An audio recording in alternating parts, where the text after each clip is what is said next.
Hey book nerds, welcome to another episode of Book Talk where we talk about books and whatever else happens to pop into my head. Today I have an exciting 2-for-1 special for you. I was fortunate enough to get an ARC copy of 2 new books that are going to be coming your way. I just realized you can probably hear that. Please forgive the background noise that you hear. My 3D printer is going right now. And so that is that weird little little whizzing, whirring sound that you hear in the background. So I apologize for that. Anyway, I was able to receive these 2 ARC copies of these 2 new books that are going to be coming out soon. They are part of a new series called Falling for Demons, and it's a collaboration between, I'm so sorry, I am going to get this name wrong, and it doesn't matter how hard I try, I'm going to totally decimate it. So it's A.K. Caggiano. That's terrible. I'm not saying that right. It's a collaboration between her and Laura Winter, and they are doing this series of books. A.K. wrote the first book, which is called How Not to Court Your Human Captive. So this is book 1 in the Falling for Demons series. And then I was also sent book 2, which is done by Laura Winter, called How Not to Charm Your Human Colleague. And so I was able to read both of these, and I thought they were just darling. They are so cute. So we start off with this group of human women. First, let me set the scene for you.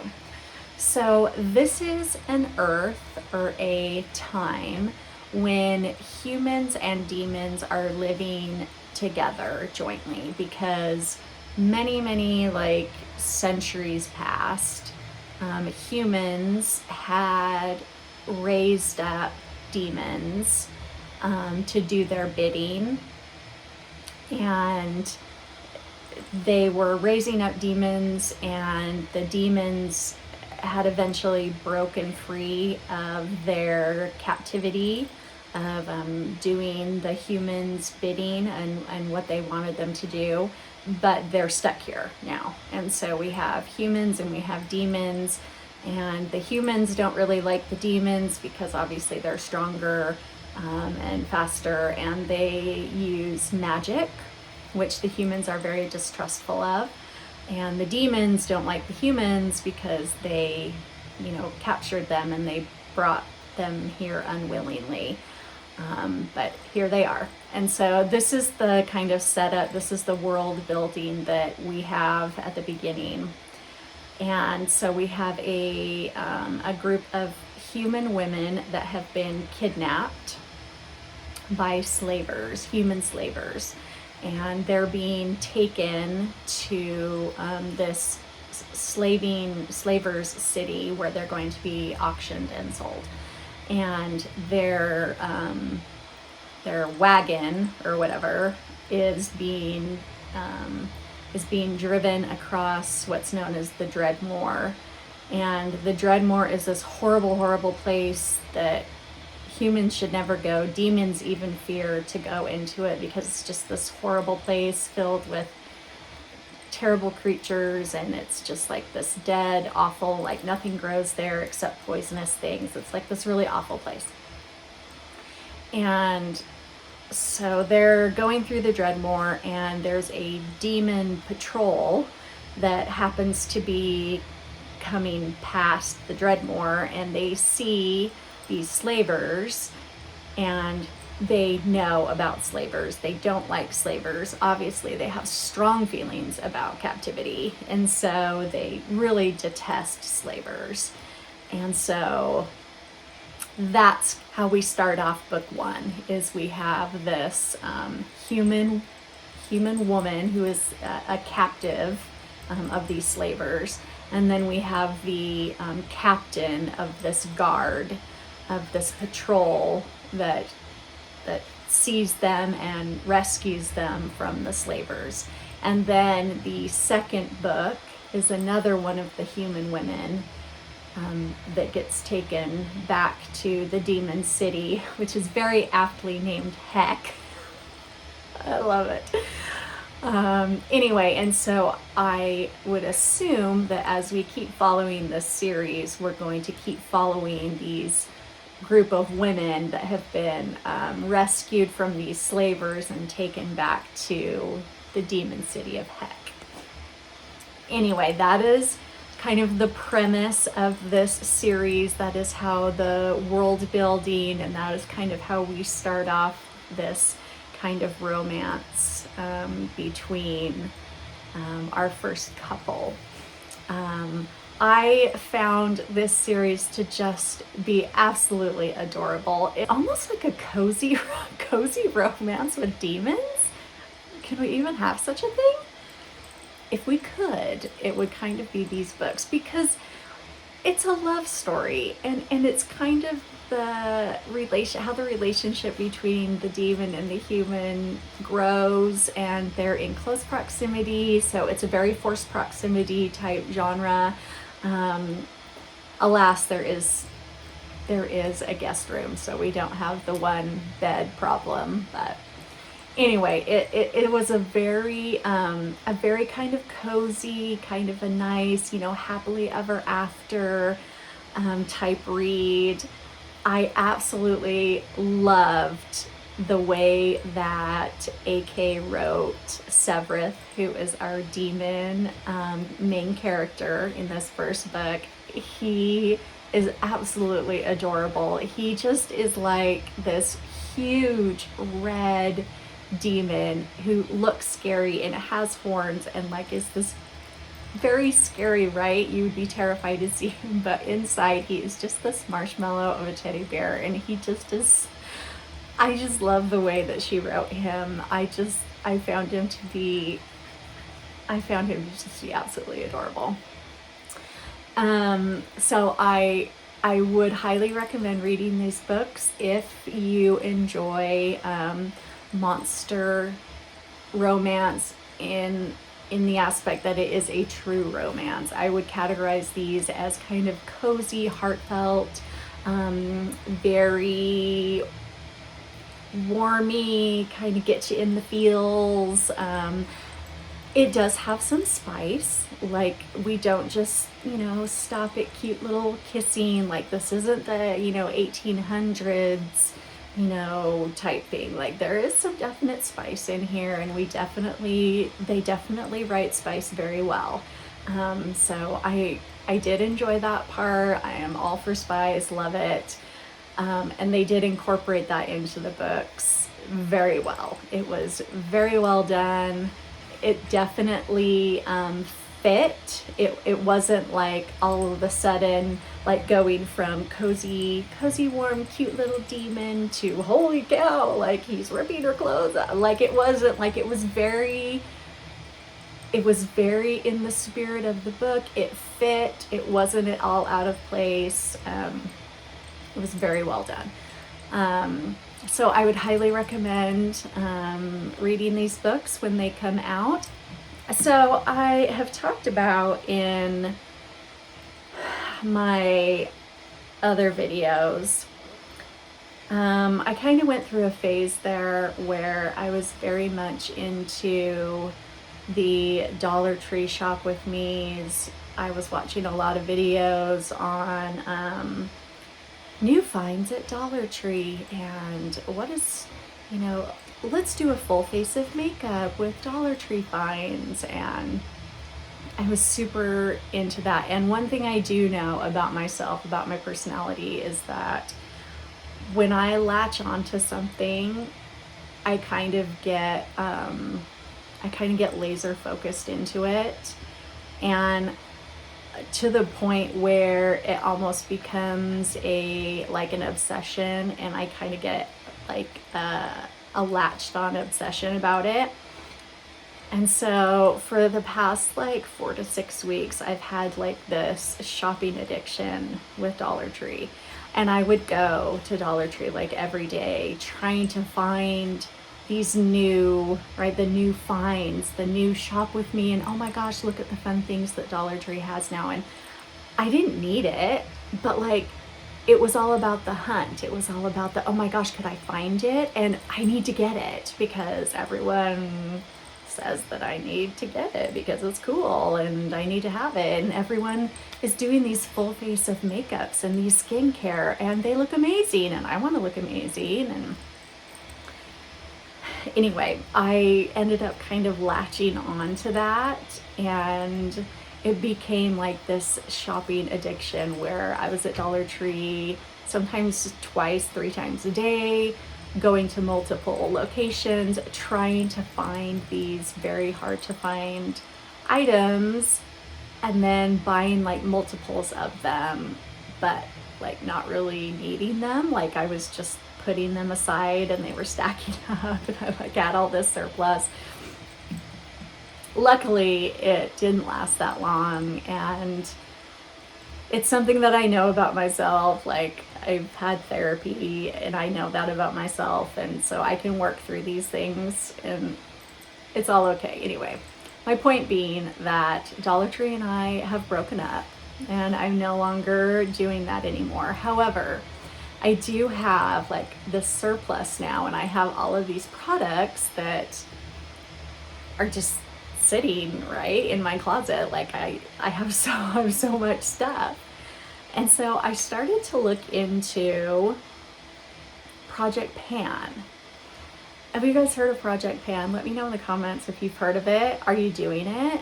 Like, are you part of this movement? If you don't know what Project Pan is, it's actually been around for a really long time. And the premise is that you use a product until you get to the pan. The pan being the, makeup, say a blush or something, comes in a pan. And so you would use that product all the way up until you can see the pan, until you can see the bottom, right? Because you've used it all up. And so the premise here is that you're using all of a product up, using it all up before you go out and you buy something new to replace it. And so I was very interested in this because I have all these products and I have all this stuff. Like I need to do something to go through this. And so I thought, well, maybe I could get a notebook. I'll make a list of all the items that I have, and then just one by one, I'll just go through them until they're gone, cross it off my list, and then, just systematically go through all of them until they're gone. And I won't buy anything else until like they're all gone, because clearly I don't need to buy anything else until I get rid of it, right? I decided what I needed to do was I needed to do Project Pan-ish. I needed to be ish about this. I needed to do Project Pan kinda. Because some of these people are cray. They're crazy. Like, I watched this one girl in the UK, and she was doing like her, what do they call that? Her like monthly wrap up or whatever. And she was doing B-roll of all her like what had happened that month. And she was talking about how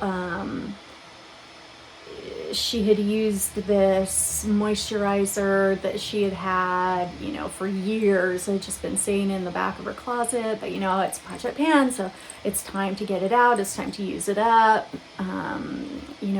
We're gonna get it all out. We're gonna scrape the bottom of it. We're gonna use it all up because it's got to be done. And it shows her using it on her face. Of course, I'm sure it's expired. And she's like got this rash, like you can see it on her face. Her face is red and rashy, and she said that it made it itchy and it looked terrible. Like, I'm like, you need to go to a doctor. But she was like, but it doesn't matter because I gotta use it, so I'm just gonna keep using it until it's used up because it's Project Pan and I gotta use it all up. And I'm just like, y'all are crazy. Y'all are crazy. I'm not gonna put that on my face if it gives me a rash and makes me break out in hives. What the heck are you doing? Anyway, like, seriously, if I use one of these products that I have and I don't like the smell, I'm chucking it. Like, it's $1.25. I'm chucking it in the garbage can. I'm not gonna use it up because it's Project Pan. Y'all are weird sometimes. I don't know. How do you feel about this? Do you feel like if I say I'm doing Project Pan, like I need to commit myself like 100,000%? And like, you're doing Project Pan, so you need to pan. Like, you need to get to the pan. You need to, it doesn't matter if it smells terrible. It doesn't matter if it gives you a rash. It doesn't matter, whatever. You can go see a dermatologist and it'll be fine. You need to use it up. Or can I be ish about it and be like, yeah, this smell gives me a migraine, or I'm breaking out or something, I'm trashing it. I don't know. Anyway, you guys let me know what you think about that. I obviously have strong opinions about it because if there's one thing that I feel strongly about, it is my skin and my face. I have spent decades of my life trying to preserve my skin and trying to make it as healthy and as,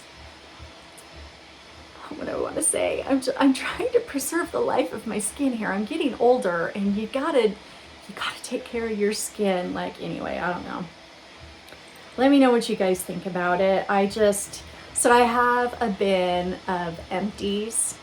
It includes makeup, it includes skincare, it includes like anything and everything that I've used up and that I have replaced with products that I got in my whole Dollar Tree shopping addiction obsession moment. And so I feel like I want to do a video of like my empties and kind of go through what I've used and how I felt about it. I kind of feel like that would be fun and it might be helpful for somebody. But I don't know if I don't know if like I'm not committing to it like 1,000%. Like, I don't know if I should do it or not, you know, because I don't want to offend like the true Project Panners out there, you know. Like, I don't want to say I'm doing Project Pan, but like, is it really Project Pan? Anyway, let me know what you guys think. Lastly, it's outfit time because you guys have said that you want to see my outfits, so let's go for it. Okay. Shoes. Oh my gosh, they're so dirty. I need to clean them. So these sandals are oh so comfy and cute. I got them from Famous Footwear. These shorts, are they not so cute? These shorts I got from Boot Barn, and I got them last winter when they were having their sale on all their summer stuff. So don't forget to shop the sales during off season. So like right now, if you go to their clearance, they'll have like all their winter stuff on sale. And in the winter time, if you go to their clearance, they have all their summer stuff on sale, which is when I got several pairs of shorts. And these were one of them. They're super cute. The top I got from Ross. Has a cute little bow. Let's see, this bracelet, Hello Kitty, of course I had to get it, I got from Shein. The necklace that I have, I actually made myself. I actually went to Vegas and got one of those, you know, you go into those shops and they have like all the souvenirs. This was actually a souvenir keychain, and I took it apart and made a necklace out of it. So there you go. And y'all better not be judging my hair. to my hair. Oh my gosh. I'm growing it out from a pixie, and y'all, I'm sure some of you know the struggle. The struggle is real. I hate it. I absolutely hate it. I just want to cut it off, but I keep saying to myself, just get through it. You can do it. I despise it right now, though. I just want to shave my head. It's making me absolutely insane. Anyway, thank you for joining me for another episode of Book Talk.